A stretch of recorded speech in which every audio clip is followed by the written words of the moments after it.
En septembre 2004, lors de travaux de construction dans le centre de Norwich, des ouvriers découvrirent un crâne humain, puis des ossements emmêlés appartenant à plusieurs personnes cachés dans un puits médiéval. Du fond du puits furent extraits les restes d'au moins 10 à 7 individus dont 11 enfants. Les corps n'étaient pas dispersés au hasard, mais jetés entiers, beaucoup la tête la première, comme si l'on avait voulu s'en débarrasser au plus vite. L'absence de traces de blessures typiques d'un accident indiquait clairement qu'il ne s'agissait pas d'un malheureux concours de circonstances, mais d'un acte de violence délibéré. La découverte, qui devait être une simple intervention archéologique de routine, se transforma en un récit muet d'un crime vieux de 8 siècles. Les analyses au carbone 14, l'étude de la céramique et les tests ultérieurs confirmèrent que les restes dataient de la fin du XIIe siècle, entre 1160 et le début du XIIIe siècle. C'est justement à cette époque, le 6 février 1190, qu'éclatèrent à Norwich de violentes émeutes anti-juives, faisant partie d'une vague de pogroms qui balayèrent l'Angleterre durant les premiers mois du règne de Richard Cœur de Lion. Le plus grand bain de sang eut lieu à York, mais la vague de haine atteignit également Norwich. Les sources mentionnent des attaques contre des habitations juives, sans préciser le nombre de morts. Le fait que les corps aient été jetés dans le puits lors d'une seule action dramatique et la présence de nombreux enfants indiquent clairement qu'il s'agit des victimes de ce pogrom.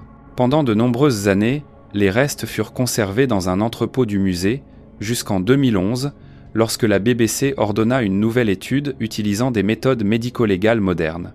Les experts rejetèrent les hypothèses d'une épidémie ou d'une catastrophe et proposèrent l'explication la plus probable. Les victimes avaient été massacrées lors du pogrom. Quelques années plus tard, des études génétiques apportèrent des preuves irréfutables. L'analyse de l'ADN de 6 personnes révéla une parenté étroite avec les juifs ashkénazes modernes. 4 d'entre elles étaient apparentées, 3 filles se révélèrent être des sœurs, âgées de quelques à une quinzaine d'années.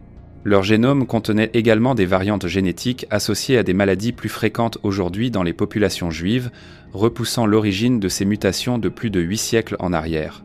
L'apparence d'un des enfants fut même reconstituée un nourrisson aux yeux bleus et aux cheveux roux. Pour comprendre pleinement la tragédie, il faut remonter encore plus loin. La communauté juive de Norwich fut fondée après 1066, lorsque des colons venus de Rouen arrivèrent en Angleterre avec les Normands. C'était l'une des plus anciennes communautés juives des îles britanniques et l'une des premières à subir la haine organisée. En 1144 naquit dans la ville la légende du soi-disant meurtre rituel, une histoire calomnieuse sur le prétendu assassinat du jeune chrétien William de Norwich par les Juifs. Cet événement inaugura l'un des mythes les plus venimeux de l'Europe médiévale, qui reviendrait pendant des siècles comme prétexte aux persécutions. Les détenus du Phaler, c'est le nom donné par les archéologues à un groupe d'environ 80 squelettes découverts dans une fosse commune de la nécropole du Phaler à Athènes. La découverte remonte à la période archaïque, probablement au 6e siècle avant notre ère, et revêt une grande importance pour l'étude de l'histoire ancienne d'Athènes. Lors des fouilles liées à la construction du complexe culturel et de la Bibliothèque nationale en 2016, on mit au jour des sépultures collectives dans 2 fosses contenant les squelettes environ 80 individus au total. Une grande partie d'entre eux, selon les rapports, environ 36, avaient les poignets entravés par des chaînes de fer. Les corps étaient disposés en rangées, certains dos à dos, d'autres face contre terre. Plusieurs étaient superposés, souvent sans aucun rituel funéraire. La datation de la sépulture repose notamment sur 2 petits vases découverts dans la fosse, permettant de situer l'inhumation entre 650 et 625 avant G.C. Les analyses anthropologiques ont montré que la majorité des morts étaient de jeunes hommes, en bonne santé, âgés d'une vingtaine d'années. Certains présentaient des blessures crâniennes évoquant un coup mortel. Le nom Desmoth, les détenus, a été utilisé comme appellation générale pour ces hommes liés par des fers. Bien que leur identité exacte reste inconnue, il a été suggéré qu'il pourrait s'agir de partisans de Cylon le vainqueur olympique qui, en 632 avant J.C., tenta un coup d'État manqué à Athènes.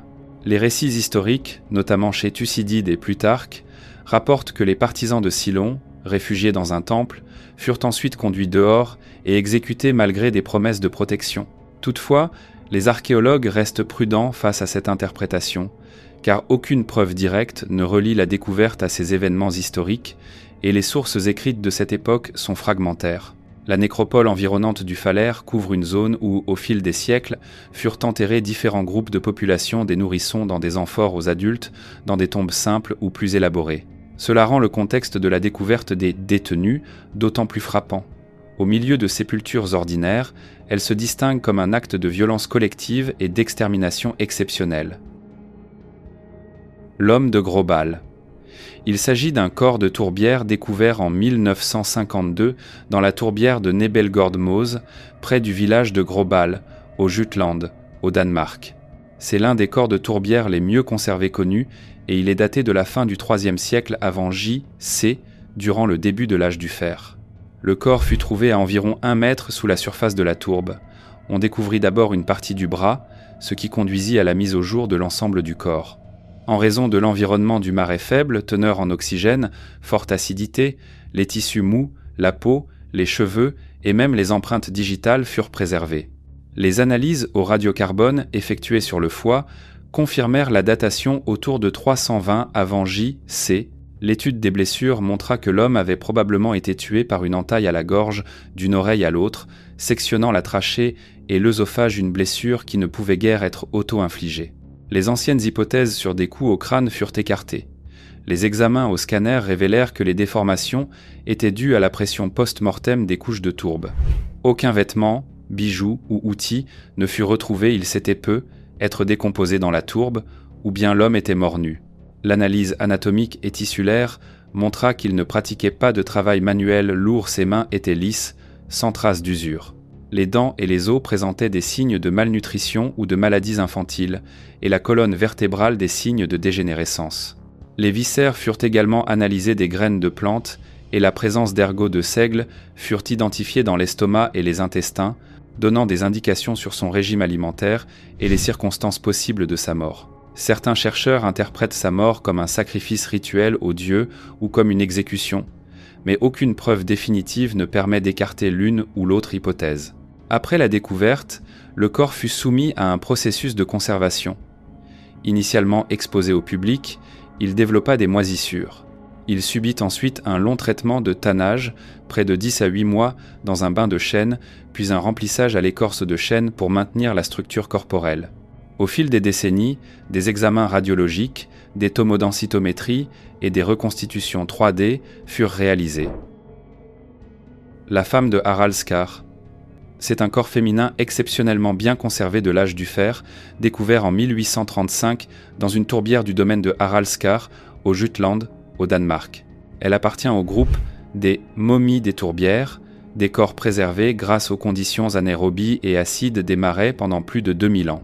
Le corps fut trouvé allongé sur le dos, nu, avec les vêtements pliés et déposés sur son abdomen. On remarqua des traces de pieux et de branches de bois qu'il avait clouées au fond du marais. Les cheveux, la peau et certaines parties des organes internes étaient également conservés. Des études ultérieures révélèrent une petite plaie au genou, une marque de corde au cou et le contenu de l'estomac des restes de millet et de mûres, suggérant que la femme mourut à la fin de l'été ou au début de l'automne. On crut d'abord que le corps appartenait à la reine médiévale Gunhild, connue dans les sagas comme la mère des rois, qui aurait été noyée dans un marais. Sur ordre du roi Frédéric VI, le corps fut placé dans un sarcophage orné à l'église de Veil. Ce n'est que dans les années 1970, grâce à la datation au carbone 14, qu'on établit que la femme de Haraldskar avait vécu vers le 5e siècle avant J.C., à l'époque du fer pré-romaine, bien avant l'époque de Gunhild. La cause de sa mort reste inconnue. Les marques sur son cou suggèrent qu'elle fut étranglée ou pendue, et la manière dont son corps fut disposé et fixé dans le marais indique un caractère rituel de la sépulture. À l'âge du fer, en Europe du Nord, il existait la coutume d'offrir des sacrifices humains aux dieux de la nature, particulièrement dans des lieux humides et marécageux, considérés comme sacrés. De nombreux chercheurs estiment que la femme de Haraldskar pourrait avoir été victime d'un tel rituel. Les enfants de l'Ulayako. Ce sont 3 corps d'enfants découverts en mars 1904, 20-19 sur le flanc, et dans les tumulus du volcan, l'Ulayako, dans les Andes, considéré comme le plus haut site cérémoniel de l'Empire Inca. Il s'agissait de victimes du rituel de la Capacocha, une cérémonie d'offrande d'enfants aux dieux des montagnes, afin d'assurer l'harmonie cosmique et la stabilité sociale de l'Empire.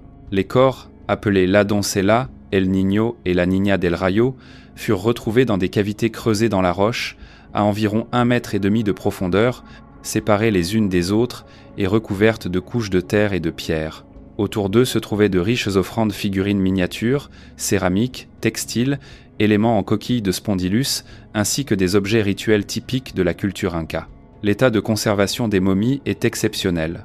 Le climat de très basse température, la faible humidité et la rareté de l'oxygène ont stoppé la décomposition, préservant la peau, les tissus mous, les organes internes, voire des fragments de cerveau et les cheveux. La Doncella avait environ 13 ans au moment de sa mort.